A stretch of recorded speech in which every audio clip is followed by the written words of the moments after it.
Assalamu алейкум, тугандар, кандайсыздар? Талас областы Манас районунун жашоочулары. Манас району Семетейде участок сатка чыгып атат фундаменти менен. Бул жердин точный мекен жайы бул Семетейдеги Бугор жак, Бугор деп коёкчу, Бугор көчөсү. Ашырбек Сыдыков көчөсү экен бул.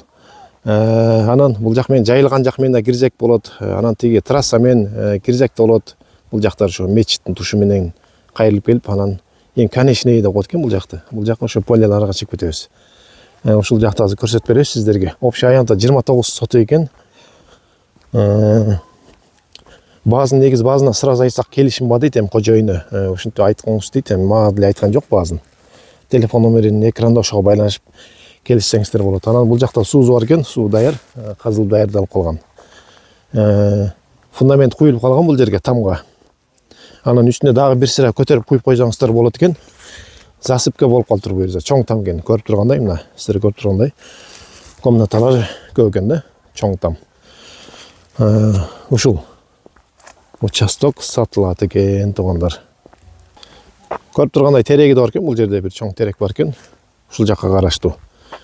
Анан мынакей, ушул жер тамга таштар да төгүлүп калыптыр негизи. Бул жакка засыпка да кылып койгон бул жагын. Эми ошол баазын келишим бар деди кожоюну. Ошого экранда номерге байланышып баазын келишсеңиздер болот буюрса. Бир аз дагы бир сыра көтөрүп коюп, 1-50 сантиметрдей көтөрүп коюп түсмөп койсуз. Анан там согуп берсеңиздер болот экен. Болбосо усун үстүнө кылып берсеңиздер эле болот. Ошол. Мекен жайын айттык башында. Талас областы Манас району Семетейде, Бугордо. Суу бар экен бул жакта негизи. Суу даяр экен да, даярдап койгон экен да, ким кезде да. Мына калың кылып койдуруп туруп даярдап койгон экен.